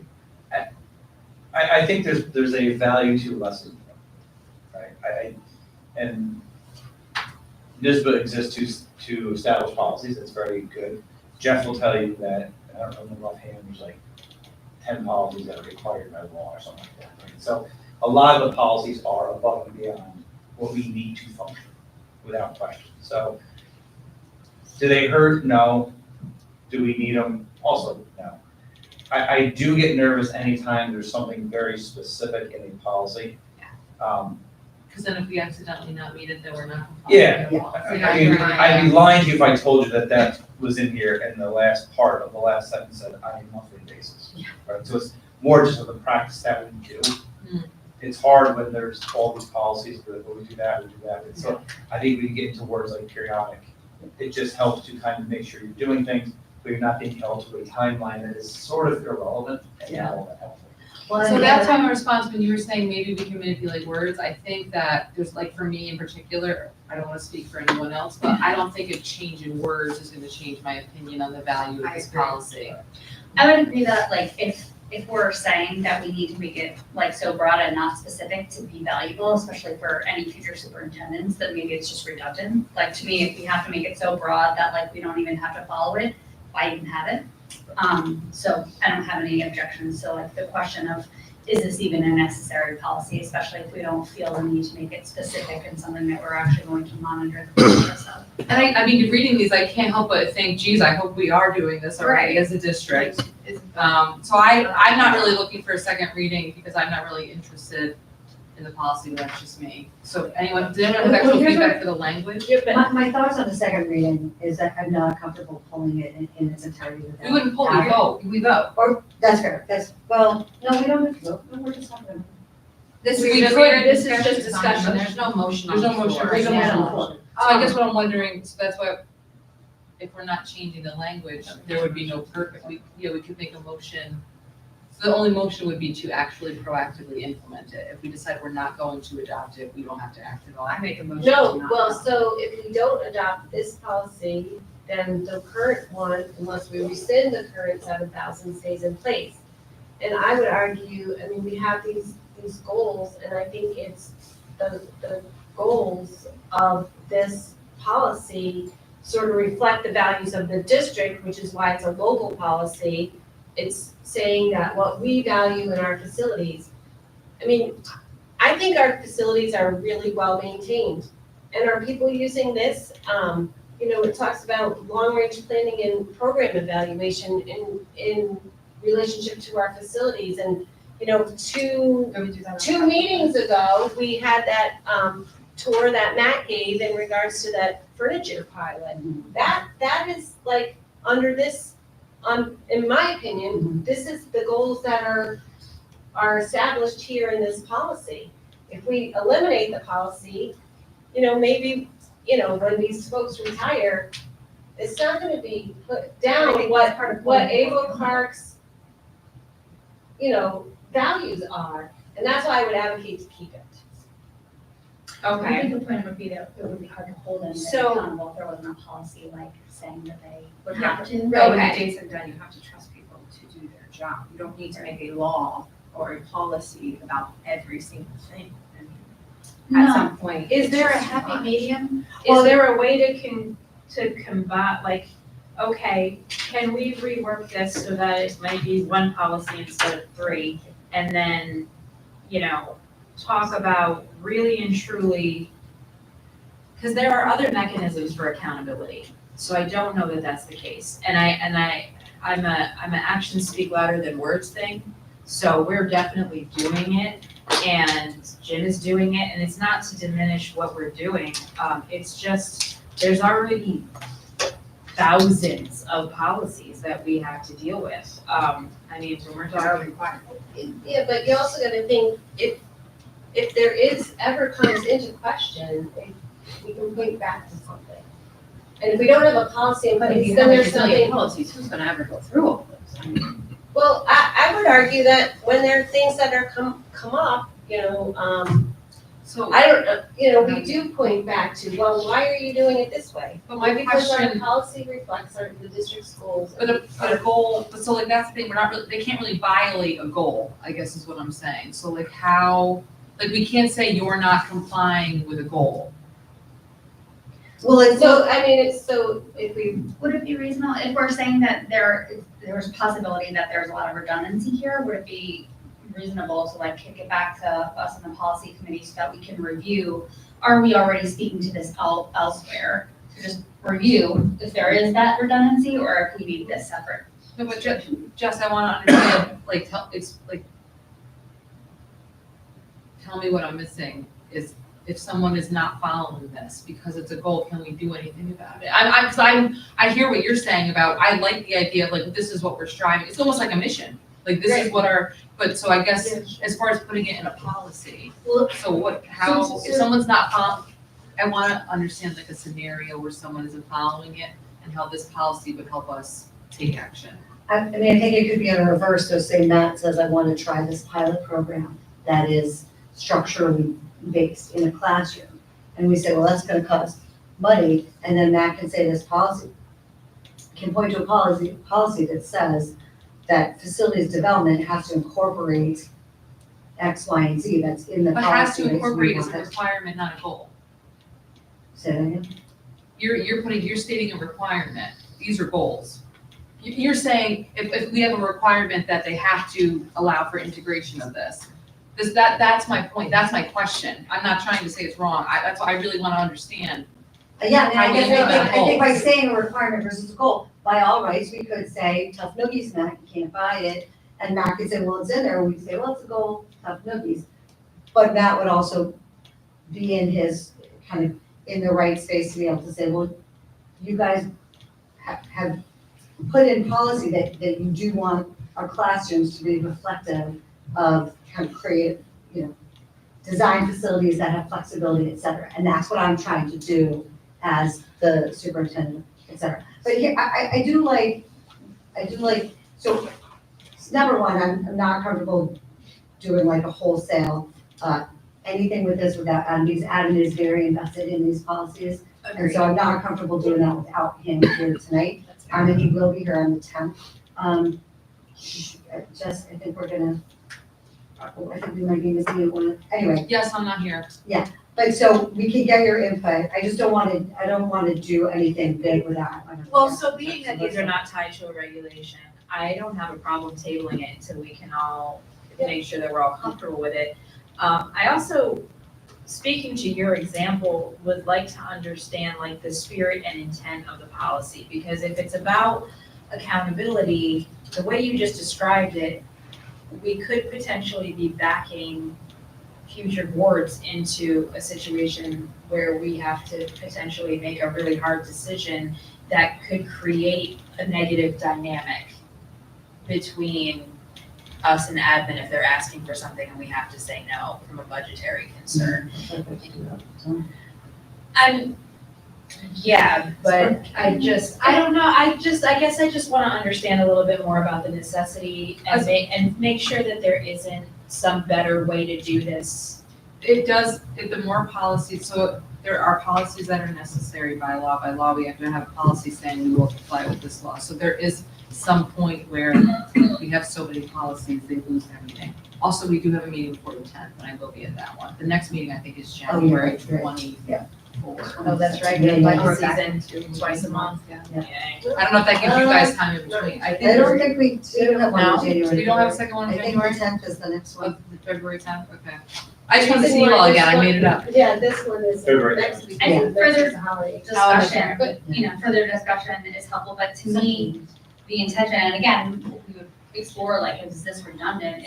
It's more so that like, right now we have, as we said, a superintendent who is constantly evaluating and giving us reports on the meaningfulness of our facilities and how we're establishing that. And we want to make sure that that is congruent for any future superintendents. And maybe that's spoken to in another policy, so I think it's less about, I guess, just your question about like, how are we holding them accountable to broad goals? Not necessarily, just that we're having somebody who is regularly engaged in that evaluation. We would be They're not though, it's gonna be reflected in their evaluation. Right. Like their true evaluation of their work, because we give them evaluations of their work performance. Right, so that's why I'm saying. Goals are not policies, is kind of where I guess. That's why where I'm coming saying from. if it's redundant in terms of how we evaluate a superintendent, then we can determine that with further suggestion. But I think the intent here of this is just that we have a superintendent that we value the role of ongoing assessment of our facilities. And like we said, it seems silly to say annually, because right now we get so much more than that, but it's circumstantial that we get so much more than that. And just making sure that we establish that we want to continue that regardless of who. But like if he's not fills that. complying, you can't say, new superintendent, you're not complying with the goal. Like that's not a. allowed. But that's why I. Just so you know. You're out. And not allowed. that's why I think if those in order to happen, we would have to say, we want to hear an annual assessment, and that's what they would be complying with, not necessarily a So you're goal. saying changing it to requirements instead of goals. Well, yeah, No, your title I'm of this saying- is development goals, No. you do. I'm saying, if we're bothering to make a policy, it makes sense to have specificity, but if we're just like periodically, somebody should check in and tell us about facilities, that means nothing. That is too broad a goal. But if we're saying, hey, it matters to us that we have staff that periodically checks in with us about facilities, and if we've not heard from you in years about what your assessment of the facilities, then that's what's meaningful to us. That's the requirement though. Right. That is, yes. So I guess I'll just ask you to consider tabling it until the second February meeting, Yeah, because I will be at that one. Yeah, and I believe, correct me if I'm wrong, like, that it's not even tabling it, is we'll take it for a We're just second gonna- reading. Yeah. And we'll, She wants to request to read it though, the second. I just wanna be at the Yeah, meeting. Yeah, Sure, yeah. oh, No, yeah, I so think hang sure on she to that can second work reading that. until we know you're gonna be there. In the So it meantime, won't do be the you second. want the policy committee to take a second look on structuring it a little bit different, so it's not necessarily, so it's got more teeth? I if you would, will? so So, I would that like- we can take another crack at. Yeah, I would like some further kind of review of it, because I think we are under such oppressive oversight as it stands and the regulatory requirements, that if we are going to elect to have a policy, then I really feel like it should enhance the dynamic somewhere and create a value. And I'm not seeing it in the way it's currently laid out, so that's just where I'm at. And I also, like, if we were, say the superintendent of schools, not Jim, of course, was not following these, even without, I don't think codified, but like, even without a finite policy, we could still, on an evaluation, criticize that person. I mean, criticism as just like feedback, but for not complying with this, even without the policy. If they were not doing these things, it could still be included in an evaluation to my point being that the policy doesn't add value. Right, you could add an evaluation versus just having a policy. Which to me, like, I'm not familiar with that review process as a newer member of the board, so that's why I say I think part of the discussion would be to evaluate, is it redundant? Do we already have, is it already spoken for in our evaluation elsewhere? Yes, for sure, and I just think that this is reflective of the district's values.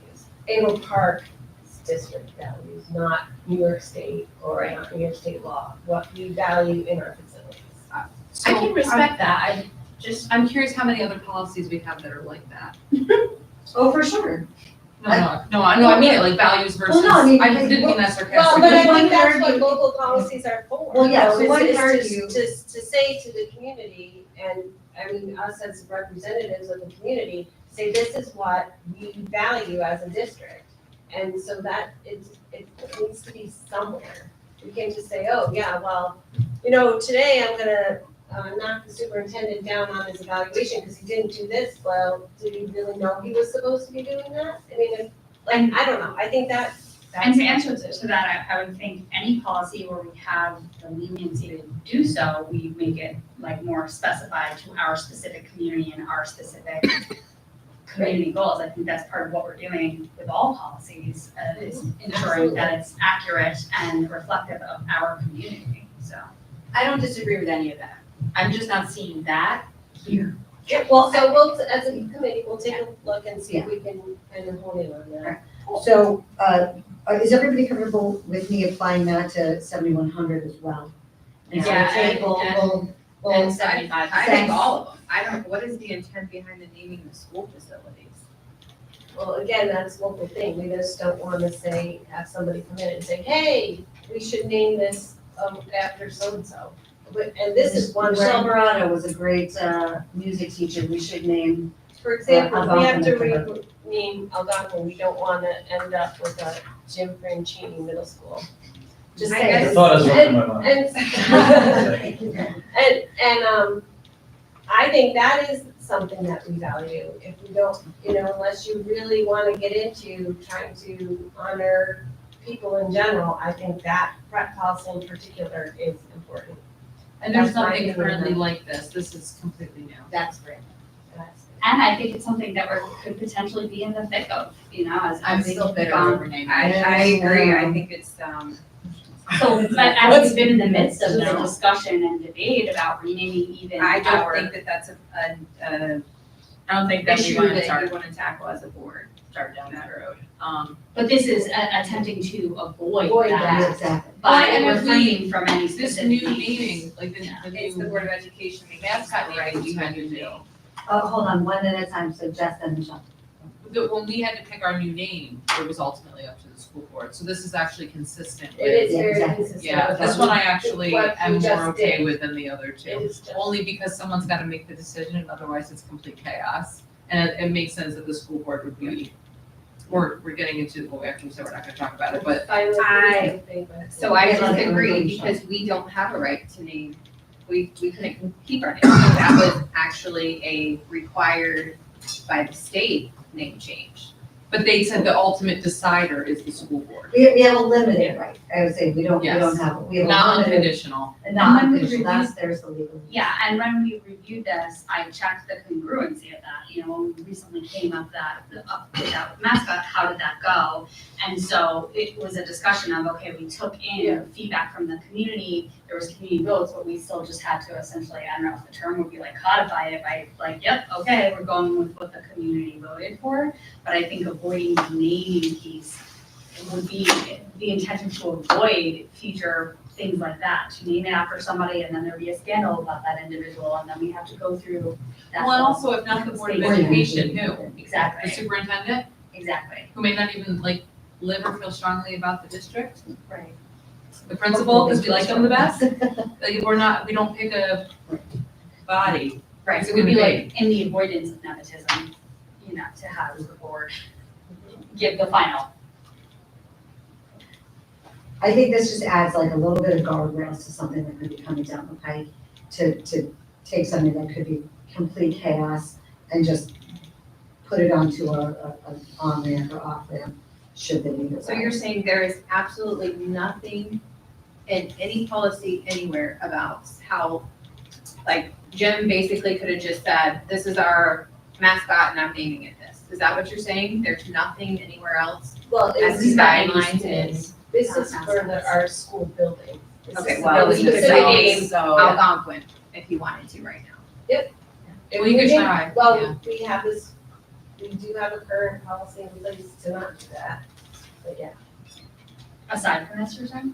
No, we currently have a policy 7500 and we're reevaluating it.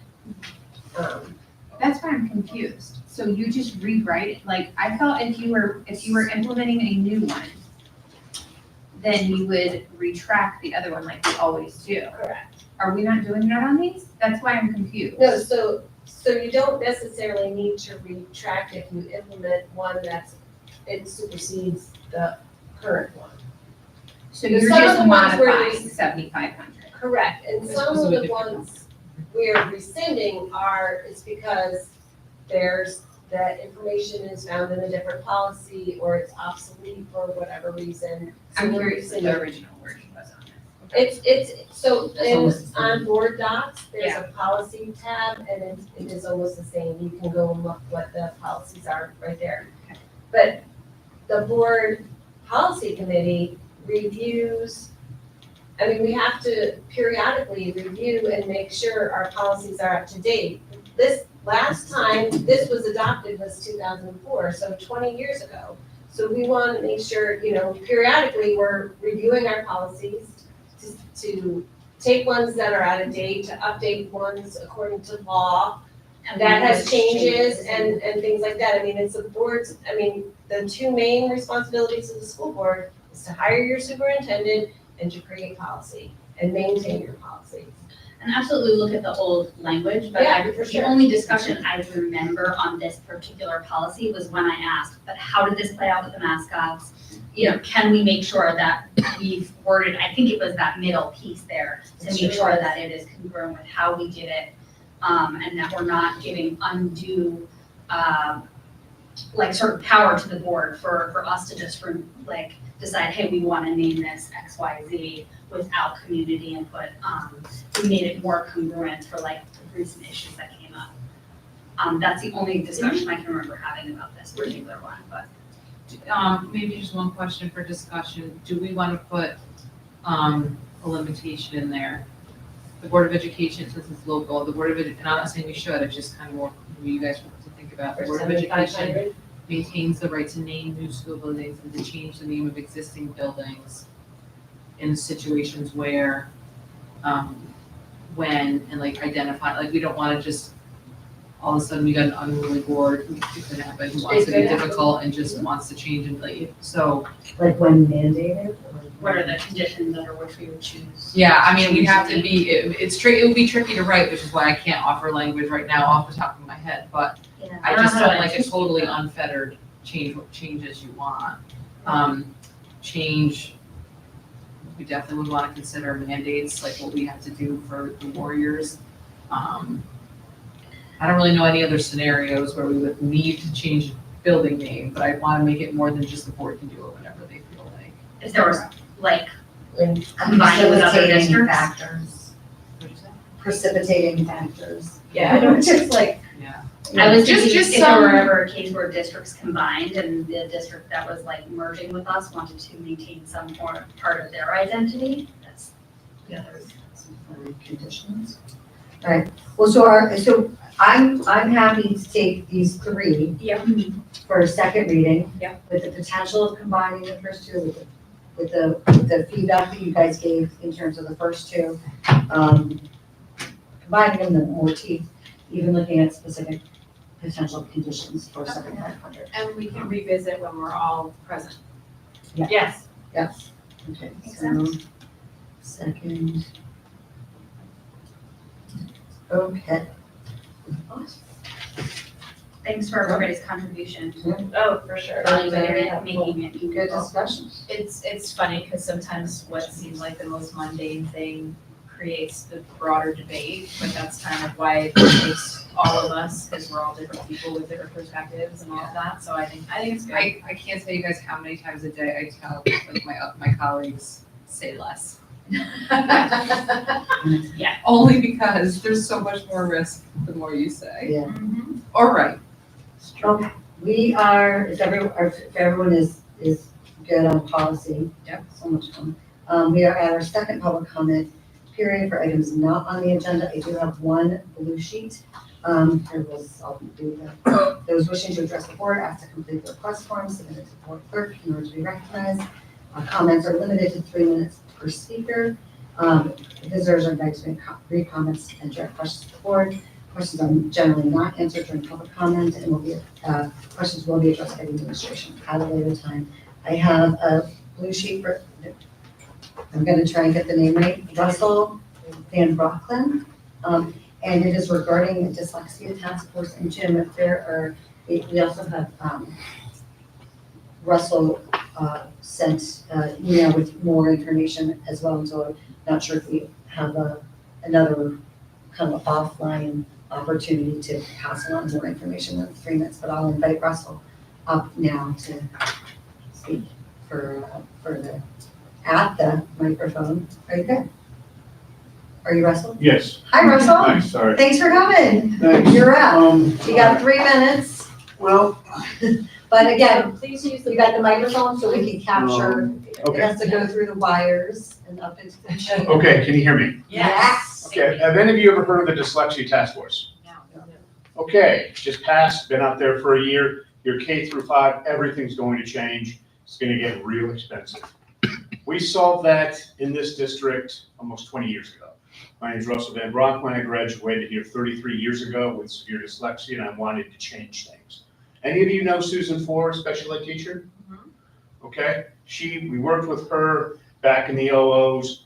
She would take dyslexic high school. This was our first student. Her name was Michaela Miller. She was a junior, your best one you had, severe dyslexia. We gave her the graduate rector's exam, reading and writing test for every graduate school. She did absolutely horrible, 0 percentile. A couple of months later, she was scoring in the 50th percentile of college graduates. Jumped 6 to 8 grade levels within a year, costing New York State less than $900 a student. Susan did that for 2 years. She was 3x more efficient than Landmark College for less than 1% of the cost. When we presented in New York City in 06, they said drop that to K through 8. I did it 1 through 8. So that 3rd grade reading and writing test that you were concerned about, I can show you how to jump that in 25 to 50% within a year. Very quick. It's very easy. Took me until 2 years ago to figure it out. Yale came out with some research in 03. SUNY Center Buffalo came out with research in 07. We just simply put them together. The neuroscience now is absolutely fascinating. So what I wanted to propose, because in the next year, you're going to hear about the task force. It's going to be absurdly expensive if you go with how they're going to recommend to do it. As I said, we saw this 20 years ago. I'd like to meet with the superintendent and one of his designees with Susan Ford. And within a day or two, I can show you how to jump those numbers up incredibly. It's not that hard to do. So that's what I just, we sent you the material. I presented this for the last several years, teaching New York City school teachers at Everyone Reading. I taught the entire state of New Jersey this process. They wanted students to go from couldn't write anything to a basic 4-paragraph essay. I did that in 2 hours. Two of those sessions for the entire state of New Jersey. It's very inexpensive. I'm giving this away for free because I went here. I just want to see this covered. And as I said, that ELA thing, you were concerned in the 40s, your dyslexic students are down statewide around 10%. Do you teach the teachers? Yes. I'm just mentioning Susan Ford because she taught our original program. She has a lot of trust with your teachers. It took me to train her to do this about 3 hours. It's really simple. It took me until 2 years ago to get it that simple. So I've been teaching in New York City for the past 11 years. I just want to show you the entire process. We could have all your teachers trained within maximum 2 days. And then that number goes way up. So I just wanted to. I was gonna say, that's an impressive amount of information you just got into 3 minutes. Yes, so if I just like to I'd just like to meet with the superintendent, one of his designees to go over things in Yeah, detail so in your consideration. Yeah, Jim, figure out who, if it's Matt or somebody else, get the full, and then, we can get kind of report back. Yeah, I just want to let you know, if you had Susan involved with it, your teachers will be much more likely to accept it, and it would accelerate tremendously because she spent years on it. We had that, and then the great financial crisis hit, and you stopped using it. I had your email. Yeah, so you guys are connected now. Okay. Thank you very much for coming, Russell, I appreciate that. Okay, I have no other blue sheets, and so you'll go over to board member reports, and we'll start with our student rep. I think my microphone's already off. I really enjoyed actually, surprisingly, the presentation on like the region scores and like all of that, because I know I'm taking all that.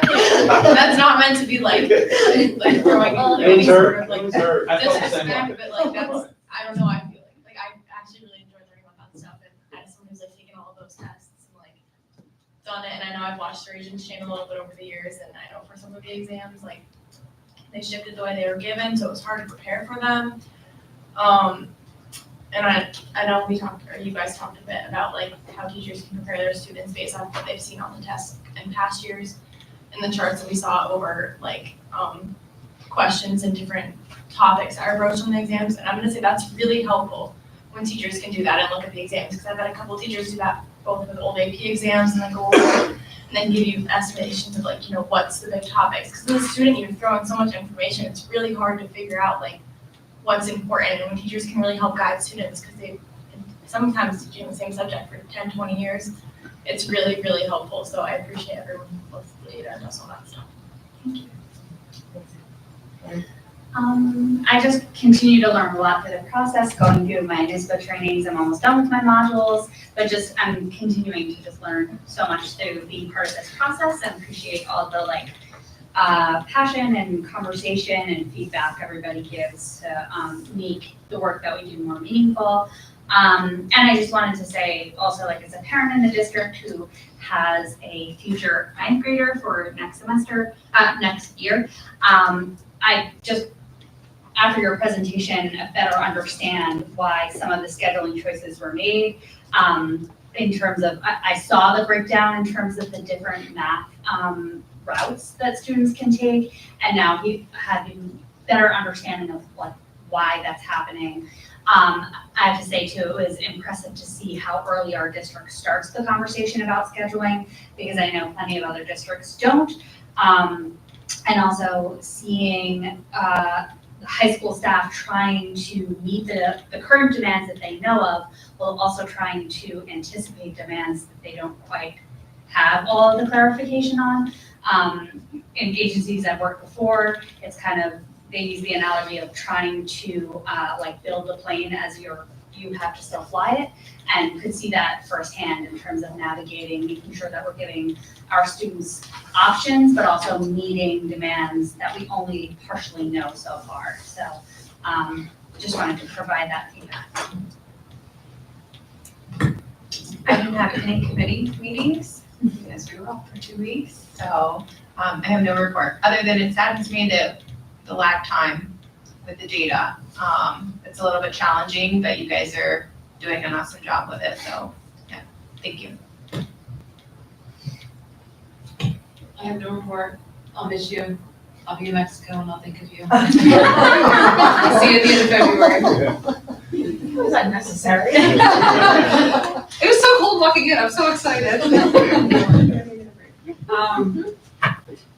I don't have a lot, but as it's topical for our member of the community that came tonight, I am also dyslexic and didn't have a ton of supports where I grew up and had to figure it out on my own. So I appreciate you speaking up about resources for students with disabilities. It's super important, so thank you for that. And really, as we head into budget season and I get crankier, I'm gonna apologize in advance for my crankiness, because it's just very frustrating to know that we have such valuable students in our community, and the state continues to try and pick winners and losers for no real discernible reason. So I appreciate all of you guys for putting up with my crankiness as we move into this, and I am glad that we are together in the process. Thank you. I just want to say thank you for our presenters tonight. I think that was very helpful. It's always good to see where we're at academically, because, that's why we're here. And then obviously the budget started that. I'll be really curious as to what the NYSERDA report is showing us, because that'll be helpful. I think that'll be a really good document to have. And I appreciate the lively discussion we've had around policy. I think that's why we have a good 7-board member, and a good healthy discussion is what it's all about, to make sure we're doing the right things. So thanks for that.